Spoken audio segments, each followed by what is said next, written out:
Hi everyone! Welcome to the Empath Tarot Case, another love reading, timeless and general. Take what resonates lang po. Maybe some part of the reading hindi kayo makaresonate, some part of it makaresonate kayo, or kung feeling ninyo ito ay yung kwento na inyong love life. So comment lang po kayo. At tignan natin ngayon kung ano yung mga gabay at mga aral sa buhay, pag-ibig, ang nais ipabatid sa atin ng ating spirit guide at ng universe. Spirit guide, send me messages. Anong love connections ito? Lessons in life and guidance ang nais yung ipabatid sa amin. Mga aral at gabay sa buhay, pag-ibig. Spirit guide, send me messages. Okay. Spirit guide, send me messages.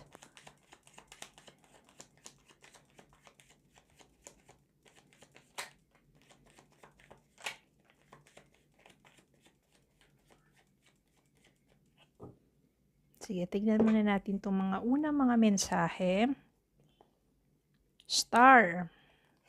King of Cups. Moon. Ace of Wands. Four of Cups. Page of Wands. Five of Swords. Isa pa. Bottom of the deck. The Chariot. Kuha pa tayo ng dalawa pang mensahe. Spirit guide, 2 more messages. 1 more. Oops, dalawa. 5 of Pentacles. Ace of Swords. May Ace of Wands tayo. May Ace of Swords. And 7 of Cups. Okay. Bottom of the deck. 7 of Wands.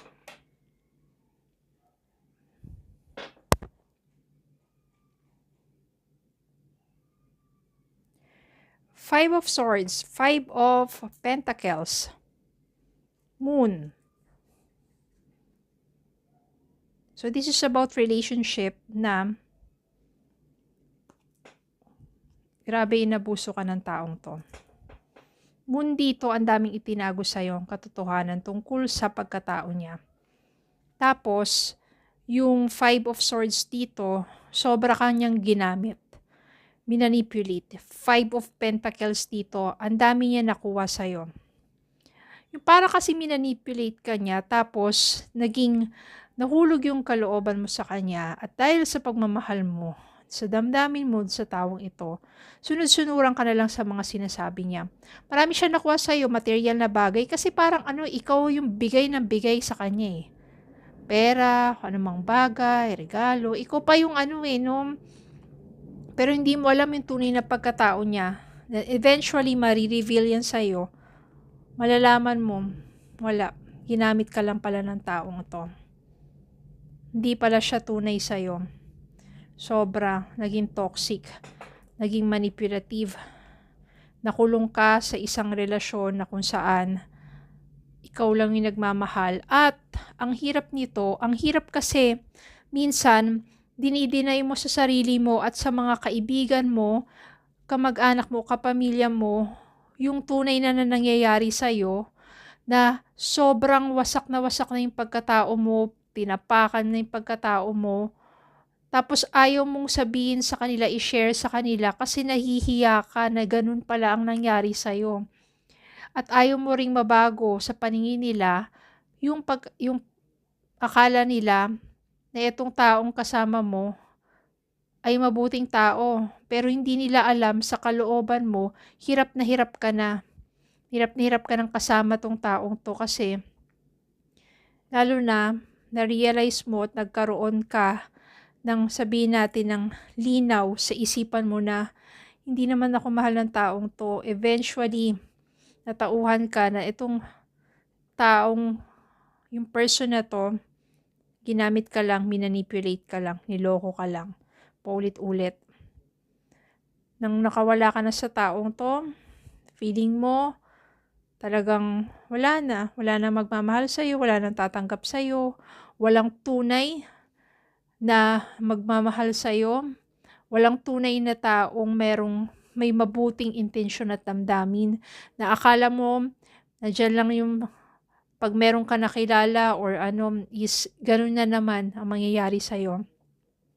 Naiisip mo pa rin 'tong taong 'to, hindi talaga mawala sa isipan mo kasi minahal mo, eh. Ang nangyari nga lang, ikaw nga lang yung nagmahal, 'di ba? Parang napakahirap, napakahirap na parang umahon, napakahirap na tumindig muli hanggang sa ipaparamdam sa'yo ng universe that you are loved. Naranasan mo man 'yun, nalugmok ka man sa gano'ng klaseng sitwasyon, pinapaalam sa'yo ng universe na merong pag-asa, na merong tunay na para sa'yo at tutulungan ka niya to lead you into the kind of person that you should be. Ibig sabihin niyan, kaya naranasan mo yung mga bagay na yon is para sa'yo ma-realize kung how strong you are and how kind you are. Itinuturo lang sa'yo na nakaraan mong relasyon o sa ngayon, kung nandyan ka sa kalagayan na yan, huwag ka mawalan ng pag-asa kasi you deserve love, true love. You deserve the kind of happiness yung nararapat sa'yo. Deserve mo yung isang taong tunay. Yung totoo, yung hindi mapagkunwari, yung hindi mapagsamantala sa kabutihan mo. Deserve mo yung isang taong tunay na magmamahal sa'yo. At yun ang ipagkakaloob sa'yo ng universe ni God. Someone who is loving, someone who is mature, emotionally balanced, someone na kahit na nakatapak yan sa tubig, di ba? Sabihin dyan, yung ano dito is emotions, na kahit anong sabihin natin, tindi ng emosyon mo, nandyan siya para balansehin, nandyan siya para arugain ka, nandyan siya para iparamdam sa'yo na karapat-dapat kang mahalin, that you are loved. At itong taong to, makakatulong mo na kahit ano pa mang mga trials ang mangyari sa buhay mo, ups and downs sa buhay mo, nandiyan lang siya, palaging sasaklolo sa'yo, nandiyan siya para suportahan ka at magparamdam ng pagmamahal. Kaya naman, dito, huwag ka na masyadong malungkot pa sa nangyari sa'yo at magtuon na lang dun sa nakaraan. Look forward. Dahil ibig sabihin yan, you have options. Meron kang choice. Hindi sasabihin wala kasi akong choice, kundi manatili na lang dito. No! Yung taong yan, tinapa ka ng pagkatao mo. Yung taong yan, niloko ka.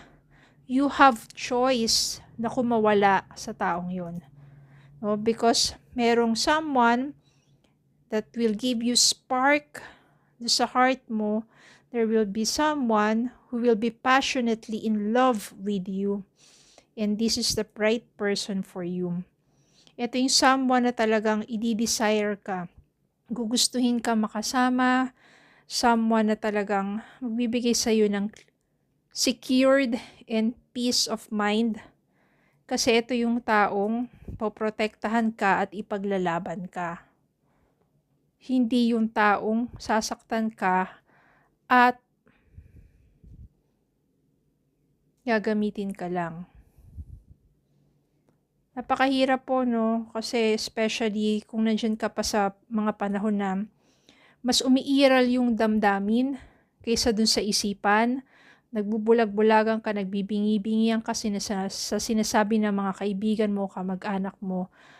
At paulit-ulit mong pinagtatakpan, idinideny sa kanila at sa sarili mo yung tunay na nangyayari sa inyo ng karelasyon mo. Isang toxic, manipulative, manggagamit, manluloko. Ang hirap kumawala. Pero once, nandiyan sa puso't isipan mo, alam mo kung ano yung nais mo, yung isang relasyon, yung isang tao na tunay, na tapat, mapagmahal, at hindi ganong klaseng relasyon. Doon mo, kapag na-clear na yung mind mo, you have acceptance at hindi mo na dinideny sa sarili mo that this is the this is not the right person for you, na itong taong tong minahal mo ay hindi talaga para sa'yo. Hindi siya yung tamang tao para sa'yo. Matututo kang pakawalan yung sarili mo doon sa ganong klaseng sitwasyon. Ask guidance from up above, from God, angels, from your friends na nandyan. Kaya mo yan. Kaya mong tanggapin. Acceptance kasi minsan yung mahirap eh. Kasi once na hindi mo pa matanggap na yung taong yon ay hindi para sa'yo, kahit mahal mo, mahirap pakawalan yung sarili mo. At kapag ano ka pa rin sa in denial stage, hindi ka makaka-move forward. Hindi magi-start yung healing. Pero once you accept the fact that that person is not valid, is not deserving for the kind of love that you can offer, diba? Hindi ka magi-heal. Pero once you accept the fact, yung katotohanan, gagaan ang pakiramdam mo, i-let go mo na kay God, i-let go mo na sa universe, siya nang bahala sa'yo. Mag-start na yung healing process sa'yo. At habang nandun ka sa healing process, no, continue to focus sa sarili mo, mahalin mo yung sarili mo, huwag ka magpakalugmok, huwag mong isayangin ang energy mo, kakaiyak araw-araw, kakaisip do sa mga hindi magagandang alaala sa taong yun. Okay? Kailangan bigyan mo yung sarili mo ng sapat na lakas upang lumaban do sa nararamdaman mo. And the universe will give you strength. At kapag ready ka na, kapag healed ka na, dahil pinakita mo sa universe na lumaban ka, minahal mo yung sarili mo, hindi mo pinabayaan. Kasi kapag pinabayaan mo yung sarili mo, dyan magkakaroon ng mga sakit. Mentally, emotionally, physically. Maraming sakit ang maidudulot niyan. Kasi nandiyan nalalabasan yung mga toxins sa katawan natin. Hindi ka na magiging healthy, bagsak ang aura mo, you will not be attractive. So start taking care of yourself, by loving yourself, by letting go of the pain, by accepting the fact that that person that you love is no longer valid or deserving for the kind of love that you offer. Pakawalan mo na yung taong yun. Pakawalan mo yung sarili mo doon. And the universe will lead you to the kind of person that you deserve. Okay, so yun lang po. Maraming salamat po for watching. Please don't forget to like, share, comment, subscribe on Facebook and TikTok. Have a good day po and God bless.